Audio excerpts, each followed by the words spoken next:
Bonjour, je suis de retour aujourd'hui avec une vidéo point lecture qui est un peu en retard parce que les livres que je vais vous présenter aujourd'hui, ça fait facile une semaine, si ce n'est 2 que je les ai finis. Mais bon, comme on dit, mieux vaut tard que jamais. Alors on va commencer tout de suite. Tout d'abord, le premier roman que j'ai terminé, c'est Le Magasin des Suicides de Jean Telet. Alors je l'ai acheté à la base un peu par curiosité parce que le film d'animation venait de sortir au cinéma. Je suis tombée dessus parce qu'il était un peu exposé dans une des librairies où je vais. Du coup je me suis dit allez, je l'emmène. Pourtant la couverture a vraiment rien de spécial, je la trouve pas terrible du tout. Mais je sais pas, ça m'a intriguée et puis je me suis dit allez, on tente, c'est un petit livre, ça se lira vite. Mais je l'ai acheté il y a genre 6 mois quand même, hein, donc je l'ai lu seulement maintenant. Et pour tout vous dire, je l'ai vraiment adoré. Alors, de quoi ça parle? En fait, c'est une famille qui tient un magasin un peu spécial puisque c'est un magasin où ils vendent tout ce qu'il faut pour se suicider convenablement. Ça va de la corde jusqu'au poison, il y a des bonbons empoisonnés, tout un tas de choses donc pour se suicider, des sachets plastiques même avec le nom du magasin dessus. Enfin bref. Et il va y avoir un élément perturbateur qui n'est autre que le 3e enfant de la famille. Parce que, si vous voulez, dans la famille, ils sont tous vraiment dans cette idée d'obscurité, de mort et tout. Ils aiment beaucoup ça. Ils pensent qu'à ça, disons, des mauvaises pensées, si vous voulez. Et en fait, ce dernier enfant, il va arriver, il va sourire, il va rire, il va chanter. Ça va beaucoup déranger la famille au début. Petit à petit, les choses vont prendre une toute autre tournure que j'ai beaucoup aimée. Et oui, justement, ce qui est le meilleur dans ce livre, je trouve que c'est l'humour noir. Alors, il faut aimer. Enfin, je trouve que moi, d'habitude, l'humour noir, ça passe assez mal. Mais là, c'est pas de l'humour noir, genre gros lourd, genre vraiment, c'est trop pour qu'on puisse rire. Là, c'est tellement léger que ça passe tout seul et que ça nous fait un petit sourire comme ça. Puis, c'est tellement original, je trouve, comme idée, le fait d'un magasin où on vend ce qu'il faut pour se suicider. J'adore, je trouve que c'est vraiment cool. Et surtout les personnages en fait sont vraiment bien faits. Tout particulièrement les 2 aînés de la famille, donc ceux qui sont avant l'enfant maudit pour eux. Parce que il y en a un, c'est un anorexique qui porte un bandage autour de la tête parce qu'il a des migraines. Puis l'autre au début elle est très disgracieuse. Elle n'a pas sa place dans le magasin, elle sait pas trop où se mettre. Petit à petit, tout au long du livre, elle devient de plus en plus belle et j'ai vraiment beaucoup aimé ça. Qu'est-ce que je peux dire d'autre? C'est une lecture vraiment rapide parce que c'est pas développé du tout. Un chapitre, c'est genre 6-7 pages. Il n'y a presque aucune description. Tout est dans l'action, ça ressemble à un conte, je dirais, ou à une fable. Enfin, vous voyez un peu le genre. Et du coup, c'est vraiment une lecture qui est plaisante, qui se fait très rapidement et qui peut aider à faire une petite pause par exemple entre 2 gros livres ou une lecture un peu lourde. Je trouve ça vraiment très divertissant et j'ai passé un très bon moment avec ce livre. Le 2e livre que j'ai terminé, c'est Les Souvenirs de David Fuenquinos. Fuenquinos, je sais pas comment on prononce son nom de famille, si vous le savez dites-le moi.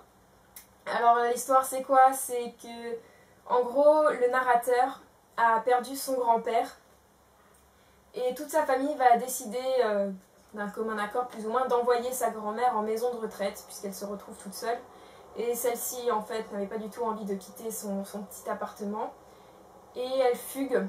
Elle décide de partir sur les traces de son passé, de se replonger dans ses souvenirs en allant dans la ville de son enfance. Et en fait, on va suivre le narrateur qui va être celui qui va la retrouver, donc le petit-fils. Il va la retrouver grâce à une carte postale qu'elle va lui envoyer. Et il va lui faire vivre, il va avec elle revivre un peu son passé. Et elle va lui raconter beaucoup de choses. Et voilà. Alors ce que j'ai beaucoup aimé dans ce livre, c'est que l'histoire est très touchante par rapport au lien que le narrateur a avec sa grand-mère. Alors, si vous êtes vous aussi très proche de vos grands-parents, ça ne peut que vous toucher. Enfin, moi, j'ai une relation vraiment incroyable avec mes grands-parents. Et du coup, je me suis sentie très concernée par ce que le narrateur raconte. Et j'ai eu beaucoup de fois les larmes aux yeux. C'est pas que c'est triste, c'est que c'est vraiment émouvant. Il y a des passages bien sûr où on a un peu le cœur qui se serre, mais c'est plus touchant qu'autre chose si vous voulez. Et oui, c'est rare que je pleure pour des livres. J'ai pleuré pour quand Dumbledore meurt.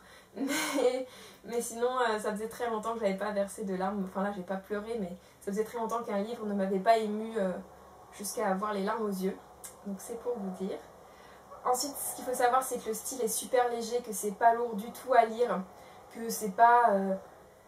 comment dire vous voyez, c'est pas surfait si vous voulez, c'est pas dans le dramatique comme je l'ai dit, c'est vraiment quelque chose de touchant et de tendre. Ensuite, ce que j'ai beaucoup aimé aussi, c'est cette recherche de l'amour que le narrateur fait en même temps en parallèle avec ce qui se passe avec la grand-mère. Et c'était très, très mignon à voir, et il avait l'air vraiment de vouloir trouver quelqu'un avec qui il pourrait partager sa vie. Et je trouve qu'il a une très belle vision de l'amour. Ce qui est bien aussi, c'est l'humour qu'on retrouve un peu partout dans le livre. Ça permet de rendre la lecture encore plus divertissante, je trouve. Et David Fuenquinos a une plume vraiment spéciale. C'est vraiment très très très simple, très épuré. Et je crois qu'on lui a reproché ça d'ailleurs, je suis pas très sûre. Mais apparemment les gens trouvent que ce n'est pas vraiment de la littérature. Moi j'ai trouvé ça très bien, c'est un très beau livre. Je trouve qu'il a très bien écrit ça, même si c'est sûr que c'est pas... qu'il n'a pas la plume, que c'est pas fantastique, extraordinaire non plus, mais c'est un très beau livre je trouve. En plus j'ai beaucoup aimé sa façon de développer la thématique des souvenirs, parce qu'en fait, en parallèle avec le récit, on a des chapitres où il raconte des souvenirs des personnages de l'histoire, qu'ils soient secondaires ou principaux.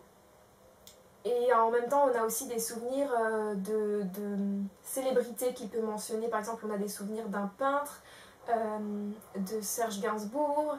Enfin, vous voyez, et j'ai trouvé ça vraiment, vraiment pas mal. Au début, ces passages m'ennuyaient, puis petit à petit, j'ai vraiment su les apprécier à leur juste valeur. Je trouve que c'était une belle manière de diversifier un peu le récit. Et au final, même si j'ai eu un peu de mal à rentrer dedans au début, je sais pas trop pourquoi, il m'a vraiment beaucoup plu. Je l'ai tellement aimé que je l'ai immédiatement conseillé à ma grand-mère qui l'a lu aussi. D'où aussi le fait que j'ai tardé à mettre ces vidéos, parce que j'ai dû attendre qu'elle le finisse pour pouvoir vous en parler. Et elle l'a vraiment adoré aussi. Elle a été très touchée elle aussi par cette histoire. Alors je vous le conseille. Je pense que je vais essayer de lire La Délicatesse aussi, qui apparemment est superbe aussi. Je sais pas trop. Si jamais vous avez lu La Délicatesse, donnez-moi votre avis. J'hésite encore à me lancer. Voilà. Alors c'est tout pour cette vidéo. Je vais vous retrouver dans pas mal de temps en fait, parce que je vais filmer quelques vidéos que je vais mettre au fur et à mesure et que je vais programmer pour la semaine prochaine, parce qu'en fait la semaine prochaine je pars en vacances, donc il n'y aura pas...